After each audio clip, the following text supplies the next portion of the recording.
बिस्मिल्लाहिर्रहमानिर्रहीम। अस्सलाम वालेकुम दोस्तों, कैसे हैं आप? उम्मीद है सब मज़े में होंगे, खैर वाफ़ियत से होंगे और उम्मीद है प्रॉफिट एंजॉय कर रहे होंगे मार्केट से। और दोस्तों, सबसे पहले तो मैं आपको ये कहता चलूँ कि बताता चलूँ कि अगर आप न्यू हैं तो हमारे चैनल को सब्सक्राइब कर लीजिएगा। इसमें आप लोगों का ही फ़ायदा है क्योंकि हमने रेगुलरली प्रॉपर वर्क स्टार्ट कर दिया है और PKFS एकेडमी की तरफ से आपको डेली एनालिसिस और सिग्नल्स वगैरह प्रोवाइड किए जाएंगे। जैसे ही हमारा कोई कंफर्मेशन सेटअप बनेगा तो हम आपसे ज़रूर शेयर करेंगे। तो आज मैं आपकी खिदमत में लाया हूँ euro CHF plus GBP NZD का एनालिसिस है। तो ये ट्रेड सेटअप भी है और एनालिसिस भी है जो मैंने सोचा कि दोस्तों के साथ शेयर कर दूँ। तो स्टार्ट करते हैं। हमारा मेथड जैसे कि आपको पता है कि हम सप्लाई एंड डिमांड पे काम करते हैं, तो उसी मेथड के हिसाब से हम आपको ये ट्रेड सेटअप्स जो हैं वो शेयर करेंगे। तो चलो स्टार्ट करते हैं। ये हमारे पास यूरो CHF का पेयर है, D1 टाइम फ्रेम है। ये हमारे पास फर्स्ट ऑफ ऑल तो हमने हाई लो, जैसे कि लास्ट वीडियो में बताया था कि हाई लो काउंट करने होते हैं और उसके बाद हम supply zone and demand zone पे सेटअप क्रिएट करते हैं। तो दोस्तों, सबसे पहले तो यहाँ पे हमारे पास फर्स्ट जो हमारे पास ब्रेकर मौजूद है जिसे हम ब्रेकआउट ऑफ मार्केट स्ट्रक्चर बोलते हैं। मैं यहाँ पे लिख देता हूँ break BMS, breakout market structure. ये हमारे पास ब्रेकर है, हम इसको ब्रेकर चार्ट में भी बोल सकते हैं। उसके बाद हमारे पास यहाँ पे सप्लाई जोन एरिया आया था D1 में। सप्लाई जोन एरिया क्रिएट हुआ था, उसके बाद फिर प्राइस ने अपवर्ड साइड पुश किया और फुल प्रेशर के साथ गई मार्केट ने हमारा सप्लाई जोन एरिया ब्रेक कर दिया। जिसके बाद हमारे पास यहाँ पे डिमांड जोन एरिया आया था। डिमांड जोन एरिया पे प्राइस जब रिवर्स आई तो हमारा डिमांड जोन एरिया भी उसने ब्रेक कर दिया। उसके बाद हमारे पास एक न्यू ब्रेक मार्केट स्ट्रक्चर हमें मिल गया। मैं यहाँ पे भी लिख देता हूँ आपकी कंफर्मेशन के लिए ताकि आपको क्लियरली समझ आ सके। ये हमारे पास BMS ब्रेकआउट मार्केट स्ट्रक्चर मिल गया है। उसके बाद हमारे पास यहाँ पे भी ब्रेकर है, इसको भी मैं आइडेंटिफाई करता चलूँ। उसके बाद दोस्तों, जब ये आया है ना, यहाँ पे ब्रेकर भी हमें मिल गया और हमारी डिमांड एरिया भी ब्रेकआउट हो गया। उसके बाद हमारे पास आ जाता है सप्लाई जोन। यहाँ पे आप मेरा कर्सर देख रहे हैं, ये हमारा सप्लाई जोन एरिया था। यहाँ से हमने सेलिंग प्लान बनाया था लेकिन प्राइस ने यहाँ पे प्राइस एक्युमुलेशन दी है और हमारा जो सप्लाई एरिया है उसको ब्रेक कर गया है। यहाँ पे हम एफिशिएंसी भी बोल रहे हैं। आपको एडवांस में मैं फिर बताऊंगा कि एफिशिएंसी क्या है। फिलहाल में साथ साथ आपकी लर्निंग भी हो जाएगी और सेटअप्स भी आपको मिलेंगे। तो जैसे ही ये सप्लाई जोन एरिया उसने ब्रेक किया है हमारा, तो हमारे पास यहाँ पे इस बेस कैंडल पे डिमांड एरिया आ गया है। डिमांड जोन हमने लगाया है, प्राइस ने वहाँ से रिवर्स किया। रिवर्स करने के बाद ये डिमांड जोन एरिया ब्रेक हुआ। डिमांड जोन एरिया ब्रेक होने के बाद यहाँ पे हमारे पास मेजर सप्लाई जोन एरिया आ गया। तो प्राइस अभी ब्रेकर जो किया है ब्रेक मार्केट स्ट्रक्चर, यहाँ पे फिर मैं लिख देता हूँ आप लोगों की कंफर्मेशन के लिए BMS। यहाँ हमारे पास ब्रेकर है और उसके बाद ये हमारे पास मेन सप्लाई है। अभी प्राइस जो रिसेंटली यहाँ पे खड़ी है 1.0189। तो अब हमारा जो नेक्स्ट प्लान क्या है यूरो CHF का, वो मैं आपको बताता हूँ कि हमारा जो प्लान है इसका नेक्स्ट एक्सपेक्टेशन समझ लें कि हमें जो लग रहा है कि यहाँ से अगर ये रिवर्स होती है तो इसका टारगेट ये सप्लाई एरिया होगा यहाँ से। ठीक है दोस्तों, और अब रह गई है बात कंफर्मेशन की। तो कंफर्मेशन का जो अगर हम देखें तो हम H4 में चलते हैं, वहाँ हम कंफर्मेशन देखते हैं कि कंफर्मेशन कैसे हम लेते हैं और हम किस चीज़ का वेट कर रहे होते हैं। चलें H4 में चलते हैं। H4 में जैसा मैंने लास्ट वीडियो में बताया था कि H4 में कंफर्मेशन के लिए भी हाई लो ही काउंट किए जाते हैं। जैसे ये लो लगाया है उसने, उसके बाद हाई लगाया है प्राइस ने, उसके बाद लोअर लो लगाया है, फिर लोअर हाई लगाया है, फिर लोअर लो, फिर लोअर हाई, उसके बाद ये लोअर लो लगाया है प्राइस। और उसके बाद अब हमने वेट करना है प्राइस के स्ट्रक्चर ब्रेकआउट होने का। वो कैसे करना है वो मैं आपको क्लियर करवाता हूँ।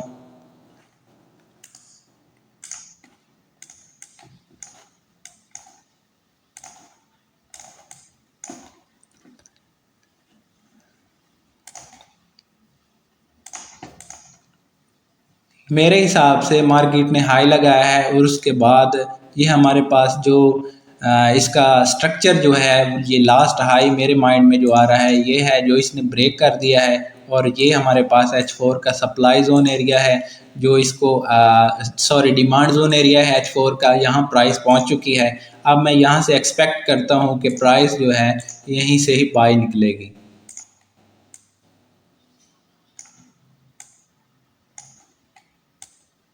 यहाँ से अगर हम इसको ओवरऑल एज अ सिग्नल व TPSL बताएं तो वो भी मैं आपको यहाँ लगा के दिखा देता हूँ। ये हमारा स्टॉप लॉस है। H4 का जो लास्ट लो है वो हमारा स्टॉप लॉस है, उसके बिलो हमने स्टॉप लॉस लगाया। और हमारा टारगेट जो है D1 की जो सप्लाई जोन है मेजर, वो हमारा टारगेट है।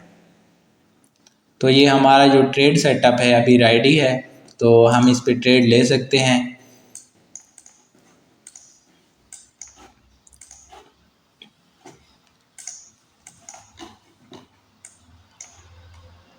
लेट्स सी क्या बनता है क्या नहीं।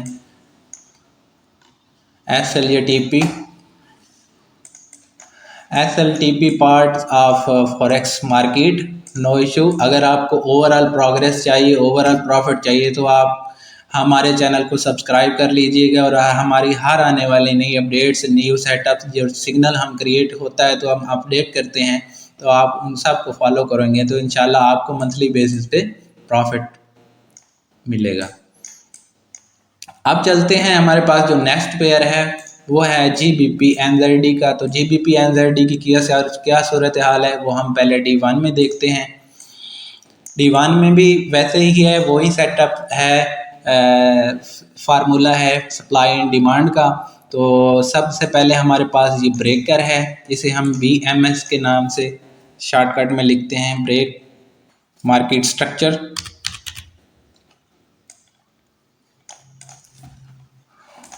उसके बाद हमारे पास ये सप्लाई जोन एरिया आया था।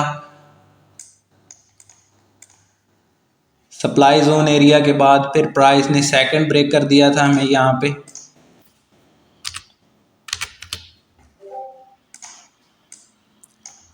सेकंड ब्रेकर के देने के बाद ये फर्स्ट ब्रेकर दिया, मार्केट ने उसको फिल नहीं किया, मार्केट ने सेकंड ब्रेकर दे दिया हमें यहाँ पे। उसके बाद हमने यहाँ पे सप्लाई जोन एरिया लगाया, लेकिन हमने ऑलरेडी वहाँ पे क्रॉस ओवर का एक साइन दिया था कि मार्केट ने इस जोन सप्लाई जोन एरिया को ब्रेक करना है, क्योंकि फर्स्ट सप्लाई जोन एरिया जब तक फिल ना हो तो सेकंड सप्लाई जोन एरिया बन जाए तो वो लिक्विडिटी में आ जाता है। तो ये हमें ऑलरेडी पता था कि इसे ने ब्रेक करना है, तो मार्केट यहाँ से रिवर्स हुई और उससे थोड़ा रिस्पेक्ट किया और ब्रेक कर गई है। लिक्विडिटी ब्रेक करने के बाद प्राइस में प्रेशर था बुलिश, और हमारी जो मेन सप्लाई थी वो भी ब्रेक कर गई है। अब हमारे पास दो ब्रेक ऑफ स्ट्रक्चर्स ब्रेकर जो हैं वो हमें मिल गए हैं। ये main BMS main break market structure. उसके बाद हमारी जो सप्लाई है यहाँ सॉरी डिमांड है, वो डिमांड एरिया मेजर यहाँ पे आ गया है। अब प्राइस का जो लॉन्ग टर्म टारगेट है वो यही मेजर डिमांड एरिया है। लॉन्ग टर्म की बात कर रहा हूँ। तो उसके बाद अगर हम थोड़ा डिप्थ में जाएं तो देख सकते हैं हमें प्राइस ने यहाँ से भी ब्रेक किया है, मार्केट स्ट्रक्चर ने यहाँ पे भी अपनी स्ट्रक्चर ब्रेक किया है। हमारे पास ये ब्रेकर है, यहाँ पे मैं लिख देता हूँ, ये हमारे पास ब्रेकर है। उसके बाद हमारे पास यहाँ पे भी ब्रेकर है, यहाँ पे भी स्ट्रक्चर चेंज हुई है। लेकिन सेकंड ब्रेकर के बाद हम क्लियरली देख सकते हैं कि मार्केट का जो ट्रेंड है बुलिश से बेरिश में कन्वर्ट हो गया है। मतलब ओवरऑल ये कह सकते हैं कि स्ट्रक्चर चेंज हो चुकी है बुलिश टू बेरिश। अब हमारे पास ये भी पॉइंट ऑफ डिसीजन है और नीचे मेन डिमांड जोन एरिया है। हम इन दो पॉइंट्स को, टू एरिया जो हमारे पास है, हम इस पे लिख सकते हैं POI, पॉइंट ऑफ डिसीजन। यहाँ पे प्राइस अपना डिसीजन करेगी, फैसला करेगी कि उसे रिवर्स होना है अप या डाउन। हमारे पास यहाँ पे 2 POI पॉइंट्स मौजूद हैं। अब प्राइस इस GBP NZD का अगर आपको बताएं तो यहाँ पे टू साइड व्यूज में आपको बता सकता हूँ। या तो प्राइस यहाँ पे कंफर्मेशन देगी, ठीक है, या तो प्राइस यहाँ पे कंफर्मेशन देगी और इसका टारगेट ये होगा, ठीक है, वहां से फिर ये सेल लाएगा। या फिर अगर वहाँ बुलिश में कंफर्मेशन नहीं देती तो इसका मतलब है कि इसका नेक्स्ट टारगेट ये डेली का मेजर डिमांड एरिया है, डिमांड एरिया पे जाएगी और यहाँ से आके हम इसको बाय कर सकते हैं। अभी जो फिलहाल सूरत हाल नज़र आ रही है GBP NZD की, तो वो मैं आपको बता सकता हूँ कि अगर ये बुलिश में जाना चाहे तो कंफर्मेशन हम कहाँ से लेंगे, वो मैं आपको डिटेल में H4 में दिखाता हूँ। चलते हैं H4 टाइम फ्रेम में। मार्केट यहाँ पे जैसा कि पहले मैंने काउंट किया है हाई लो, तो यहाँ पे हम हाई लो काउंट करेंगे। ये लो है, ये हाई है, उसके बाद ये लोअर लो, ये हाई, ये लो, ये हाई, लोअर हाई मार्केट ने लगाया है और उसके बाद ये लोअर लो लगाया है। अब हम वेट कर रहे हैं कि मार्केट हायर लो ब्रेक करे। जैसे ही हायर लो ब्रेक होगा उसके बाद हमारे पास नीचे डिमांड जोन आएगा H4 का, तो हम जैसे ही प्राइस H4 के डिमांड जोन पे आएगी तो हम यहाँ से इसको बाय कर लेंगे। मतलब कि जो मैंने अभी कंफर्मेशन लेवल लगाया है, ये ग्रीन कलर की लाइन मैंने ड्रा की है 1.9861 पे, अगर ये इसको ब्रेक करती है तो इसका मतलब है कि H4 का जो ट्रेंड है, H4 का जो स्ट्रक्चर है वो बेरिश टू बुलिश में कन्वर्ट हो जाएगा। हमें कंफर्म हो जाएगा कि मार्केट स्ट्रक्चर चेंज हो चुका है। उसके बाद जैसे ही मार्केट स्ट्रक्चर चेंज होगा तो यहाँ H4 के डिमांड जोन एरिया पे जैसे ही प्राइस आएगी तो हम बाय करेंगे और हमारा टारगेट जो होगा वो D1 का सप्लाई होगा, पॉइंट ऑफ डिसीजन। अगर ये H4 में हमारा स्ट्रक्चर चेंज नहीं करता, बुलिश साइन नहीं देता, बुलिश कंफर्मेशन नहीं होती, तो इसका मतलब है कि ये बेरिश में ट्रेंड में ही कंटिन्यू रहेगा और यहाँ से हम इसको आके दिल्ली के डिमांड जोन एरिया से बाय करेंगे, बाय का सोचेंगे। ये सूरत हाल है दोस्तों। यूरो CHF का आपको बता दिया है कि सिग्नल रेडी है, वो भी देखते हैं। और GBP NZD Day 1 का भी सेटअप आपके साथ शेयर कर दिया है कि H4 कंफर्मेशन का वेट कर रहे हैं। जैसे ही bearish to bullish structure market break करेगी उसके बाद H4 का डिमांड जोन एरिया हमें मिलेगा, जहां प्राइस आएगी तो हम यहां से बाय करेंगे और हमारा टारगेट D1 का सप्लाई जोन एरिया होगा। अगर H4 में स्ट्रक्चर ब्रेक नहीं करता तो हम वेट करेंगे इसका D1 के डिमांड जोन एरिया पे पहुंचने का। हम यहाँ पे फिर H4 का स्ट्रक्चर बुलिश में ब्रेक करवाएंगे और बाय का सोचेंगे। तो दोस्तों उम्मीद है आपको ये मेरी वीडियो पसंद आई होगी। मेरी सारी जो अपडेट्स मैंने आप लोगों के साथ शेयर की है ये आपको समझ आ गई होगी। उम्मीद है आपको पसंद आई होगी। और अगर आप न्यू हैं तो मैं दोबारा रिक्वेस्ट करता हूं हमारे चैनल को सब्सक्राइब कर लीजिएगा, क्योंकि रेगुलरली हमने काम स्टार्ट कर दिया है। PKFX अकेडमी की तरफ से आपको हर अपडेट से आगाह किया जाएगा। जैसे ही कोई सेटअप बनेगा हम ज़रूर आपसे शेयर करेंगे।